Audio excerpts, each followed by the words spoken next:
Detail का information आप उसमें देख सकते हैं कि कैसे कैसे चीज़ें होती हैं, कौन कौन सी बेसिक चीज़ें आती हैं। अभी फिलहाल 12th का है तो 12th के बारे में, क्योंकि वो एक नॉलेज अपग्रेड होके आए रहते हैं 11th से, तो जिसके बेसिस पे वो यहाँ पे कवर कर सकते हैं, तो उनके बारे में ये बात कर रहे हैं, तो वो इसके ज़्यादा ध्यान दें कि कैसे कैसे चीज़ें इसके अंदर होती हैं। देखिए, introduction of partnership and partnership final account. तो आज हम जो बातें करेंगे सिर्फ किसके बारे में करने वाले हैं, इंट्रोडक्शन ऑफ पार्टनरशिप के बारे में बात करने वाले हैं। इंट्रोडक्शन ऑफ पार्टनरशिप में क्या होता है, उसकी मीनिंग क्या है, उसका इंट्रो क्या है, और उसका बोल सकते हैं डेफिनेशन क्या है, और सबसे बड़ी मेन चीज क्या वो जरूरी है, और जरूरी है तो क्यों है, और कौन से बेसिस पे है, हमें उसके बारे में जानकारी देखना है। तो अब उसके बारे में डिस्कस कर ले और उसके बारे में जान लेते हैं कि क्या क्या बातें उसके अंदर दी गई हैं। जब से सबसे पहले हमें ये देखना है कि पार्टनरशिप या यू से दैट फर्म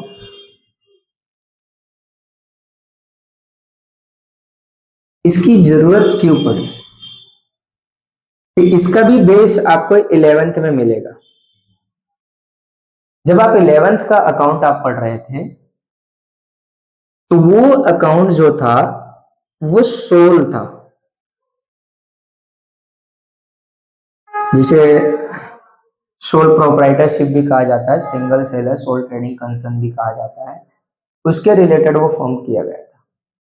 उसमें अकेला एक पर्सन होता है जो पूरा बिजनेस एंटायरली मैनेज करता है, कैपिटल लगाता है, मैनेजर स्किल जितनी उसकी रहती है उतने लेवल तक पे काम करता है। पार्टनरशिप फर्म जो बिजनेस है वो सोल ट्रेडिंग से एक लेवल अप है सभी मायनों में, मैनेजर स्किल से लेके, कैपिटल से लेके, जो भी फंक्शन से लेके, कोई भी इंटायरली डिपार्टमेंट से लेके जो भी चीजें है उससे लेवल अप है। इसलिए ये यहाँ पे बहुत ज्यादा इंपॉर्टेंट है। और आप एक नोटिस किए, 11th में सोल प्रोप्राइटरशिप के बारे में पढ़ना पड़ा, 12th में पार्टनरशिप फर्म के बारे में पढ़ना पड़ रहा है। जब आगे आप जाएंगे FY SY TY आप first year second year third year पढ़ेंगे, वहां पे आपको दूसरे अकाउंट्स पढ़ने पड़ेंगे जो कंपनी लेवल पे जाती है। तो क्लासिफिकेशन भी करके दिया है बहुत बेहतरीन तरीके से कि आप कौन से एज में, कौन से स्टैंडर्ड में, कौन से बेहतरीन तरीके से अकाउंट को सीख सकते हैं। बेसिक अकाउंट जिसने क्लियर कर लिया वो ऑटोमेटिक सभी प्रकार के अकाउंट्स को क्लियर कर लेगा।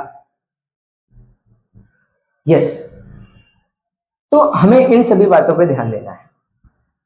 तो हम क्या करेंगे, किताबों को तो जो लिखे हैं वो तो है ही, कुछ बेसिक ग्राउंड लेवल पे सीखते हैं जो सिर्फ याद रखने के हिसाब से सीखेंगे। मतलब ऐसी पढ़ाई जो सिर्फ हम लास्ट मोमेंट पे एग्जाम से कुछ मिनट पहले, कुछ सेकंड पहले, मतलब बड़ी बड़ी आंसर याद नहीं कर सकते, लेकिन कुछ बातें ऐसे देख लें फटाक से, जैसे रिकैप मार लें, तो वो पूरी आंसर, पूरा विवरण, पूरा चीजें अपने दिमाग में फिट हो जाती है, फिर एग्जाम क्रैक हो जाता है। बस पैसा। हर एक बात याद रखिए, दुनिया का कोई भी इंसान आपको नोट्स प्रोवाइड कर सकता है। नोट्स प्रोवाइड करना और नोट्स बनाना, यही डिफरेंशिएशन आपका दिखाएगा कि आप कितने ग्रोथ किए हो।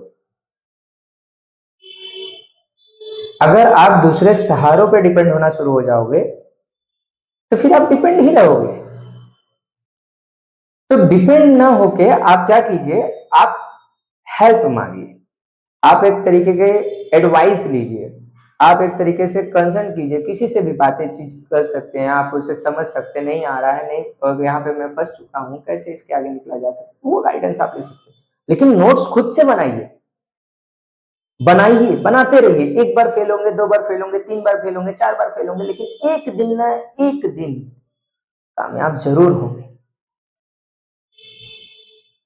देखिए, बोलते ना कि आप बात कर सकते हैं कि मार्केट लेवल पे, तो मार्केट लेवल पे बहुत सारी चीजें अवेलेबल हो चुकी हैं, ये कर लो कि वो कर लो, ये करना चाहिए, वैसा करना चाहिए, वैसा होना चाहिए, ऐसा होना चाहिए, ये होना चाहिए। अल्टीमेट आप एक चीज नोटिस करेंगे, सब कुछ मॉडिफाई किया जा सकता है, लेकिन बेसिक चीजें मॉडिफाई नहीं की जा सकती। जो बेसिक से जुड़ा हुआ है उसे सब कुछ आता है। बेसिक क्लियर कीजिए, अच्छे अच्छे एग्जाम आप क्रैक कर सकते हैं। बेसिक क्लियर होने से ही सब कुछ फंडामेंटल आ सकता है कि आप कैसे कैसे काम कर पाएंगे। तो पार्टनरशिप फर्म और पार्टनरशिप के बारे में क्या चीजें हैं देखते हैं और उसके बारे में हम समझने की कोशिश करते हैं। जैसे समझ लीजिए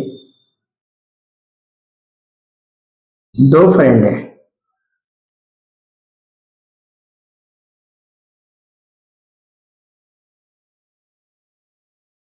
एक है मिस्टर ए, एक है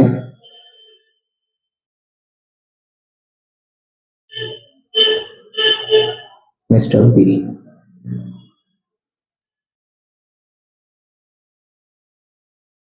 दोनों दोस्त बचपन के बहुत अच्छे दोस्त हैं। इन्होंने डिसाइड किया यार नौकरी करके बहुत कुछ कर लिया, देख लिया सब कुछ नहीं हो रहा, चलो काम करते हैं, बिजनेस स्टार्ट करते हैं। तो दोनों दोस्त ने मिलकर क्या किया, डिसाइड किया बिजनेस करना है। तो मिस्टर ए और मिस्टर बी ने डिसाइड किया कि अब हम क्या करने वाले हैं, बिजनेस करने वाले हैं। कर सकते हैं, दोस्त हैं, अच्छे से जानते हैं एक दूसरे को, एक एक की खूबी जानते हैं, एक की कमजोरी जानते हैं। और एक बात तो आपको भी पता है कि हमसे बेहतर अगर हमें कोई समझ सकता है, माँ बाप के बाद, माता पिता के बाद अगर हमें कोई समझ सकता है, मैं कोई भी जैसे बातों को बताऊं तो उसमें सभी का वर्णन मिल जाता है।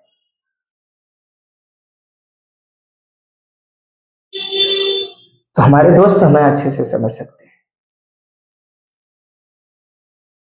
दोस्त में अगर एक अच्छा दोस्त मिल गया तो पूरी करियर सेट हो जाती है।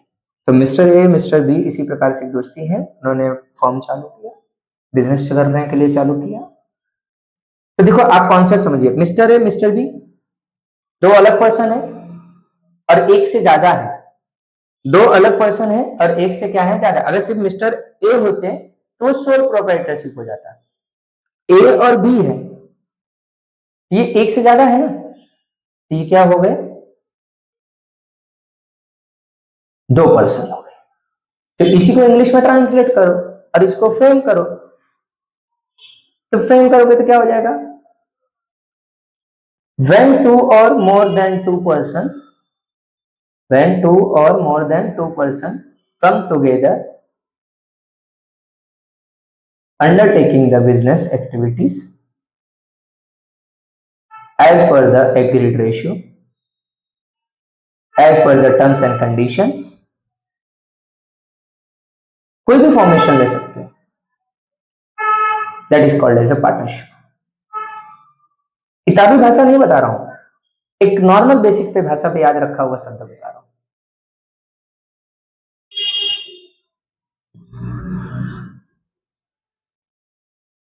क्लियर हो जाते हैं, एक तरीके से मीनिंग सिंपल बेसिस पे याद रखना है। मिनिमम टू है, राइट, तो मैक्सिमम कितना रहेगा, मिनिमम टू है, मैक्सिमम कितना रहेगा, ये आप मुझे कमेंट बॉक्स में बताना इसका आंसर। अब प्लीज सपोर्ट कीजिए, मैं कह रहा हूं आपको कि हम एक ही चीज बिलीव कर रहे हैं,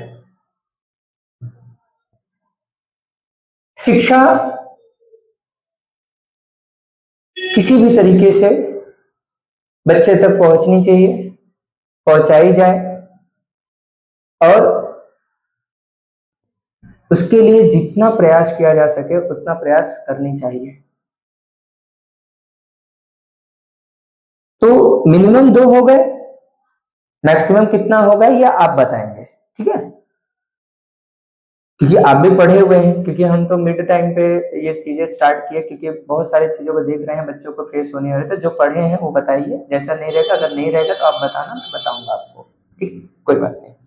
तो मिस्टर ए, मिस्टर बी, ऐसे दो पर्सन है, मिनिमम 2 हो गए और मैक्सिमम इतने पर्सन रहने चाहिए पार्टनरशिप फॉर्म के अंदर। ये नॉर्मली भाषा में याद रखने वाली चीज। अब एक मेन क्वेश्चन आता है कि सर इसके ऊपर कोई एक्ट है या कोई है? यस, इंडियन पार्टनरशिप एक्ट है 1932, याद रखिएगा। ये भी उसके अंदर मेंशन है कि आपके टेक्स्ट बुक के अंदर आपके सभी चीजें विवरण दिया गया है इस चीज के अंदर। रजिस्ट्रेशन डिपेंड अपॉन द, अब किसी स्टेट से बिलोंग करते हैं उसके ऊपर है, कहीं पे कंपलसरी है और कहीं पे ऑप्शनल है, क्योंकि ये दो फ्रेंड है ना, तो म्यूचुअल अंडरस्टैंडिंग है, बचपन से जानते हैं, लगता है कि फ्रॉड नहीं होगा, ये नहीं होगा, तो इसलिए आप रजिस्ट्रेशन एक पर्पज पे छोड़ सकते हो। लेकिन कहीं कहीं पे जब दो अनजाने लोग मिलते हैं तो फिर ऐसे जगह पे काम अगर पार्टनरशिप में करना है तो फिर आपको लीगली फॉर्म करना पड़ता है, तो जिसकी वजह से आपको रजिस्ट्रेशन करना कंपलसरी होता है। तो वो भी रजिस्ट्रेशन इसलिए करवाना पड़ता है क्योंकि फ्यूचर में किसी प्रकार का कोई कॉन्फ्लिक्ट हुआ तो उसे हैंडल किया जा सके, टर्म्स एंड कंडीशन होना जरूरी होता है।